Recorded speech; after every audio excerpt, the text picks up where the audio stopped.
تاسو خپل موبایل کې پلی سټور استعمالوئ، مختلف اپلیکیشن داسې ډاونلوډ کوئ، نو هم د اوس نه په دغه پلی سټور کې دا یو سیټینګ خامخا وکړئ، ځکه که تاسو دا سیټینګ نه وي کړی نو ستاسو د موبایل سټوریج به ډېر زر فول کېږي او ستاسو موبایل به هینګ کېږي.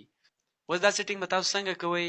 ویډیو لایک کړئ، د ځان سره سیو کړئ. دغه لپاره راشئ په خپل موبایل کې پلی سټور راواړوئ. چې څنګه هم تاسو پلی سټور راواړوئ، بره به تاسو په دې آیکن باندې کلیک واخلئ. دلته به تاسو په دې منیج ایپ اینډ ډیوایس باندې کلیک واخلئ. دلته به تاسو په دې منیج باندې کلیک کړئ. دلته دا لیکلی دی دیس ډیوایس، په دې به تاسو کلیک واخلئ. دلته یې لیکلی دی ناٹ انسټایل، په دې به تاسو کلیک کړئ. دلته چې تاسو کم اپ د موبایل نه ډیلیټ کړي دي هغه ټول دلته تاسو سره پټ په پټه پراته وي چې د هغې د وجې ستاسو د موبایل سټوریج نیولی وي. دا ټول تاسو د دغه ځای نه دغه شانتې سلیکټ کړئ او بره په دې ډیلیټ کلیک کړئ، د دې ځای نه ډیلیټ کړئ، ستاسو د موبایل سټوریج به خالي شي.